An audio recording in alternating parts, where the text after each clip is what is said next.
सब बा पगलाइल। अरे क्या हुआ रे?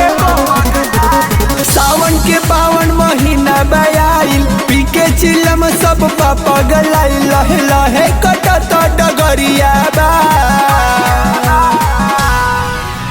रिमझिम बरसत, रिमझिम बरसत, रिमझिम बरसत बदरिया बा, बोलबम बोलत कांवरिया बा। रिमझिम बरसत बदरिया बा, बोलबम बोलत कांवरिया बा।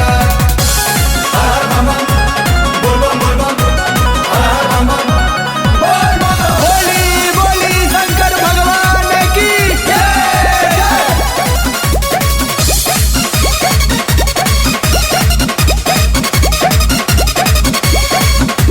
तले के कान पे कांवर सबे जाले देवा घर। बड़ी नीक लागे बाबा धाम के कहरे में सफर। तले के कान पे कांवर सबे जाले देवा घर।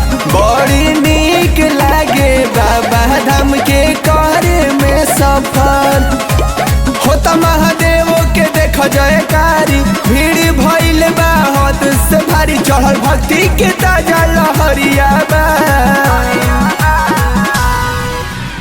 रिमझिम बरसत, रिमझिम बरसत, रिमझिम बरसत बदरिया बा, बोलबम बोलत कांवरिया बा।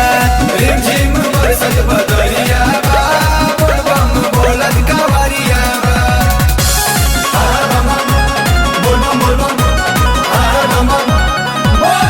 बोली बोली बाबा बैजनाथ की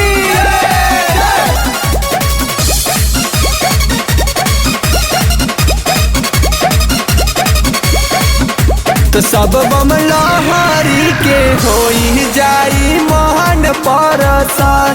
ढारी के जल पहिला सोमारी क के बाबा दर्शन।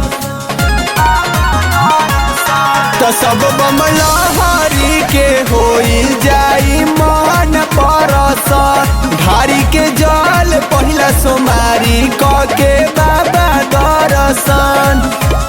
भोला के चेला भइले दीवाना, राजी अभिषेक के बाजोता गाना। मस्ती में हिलत कमरिया बा,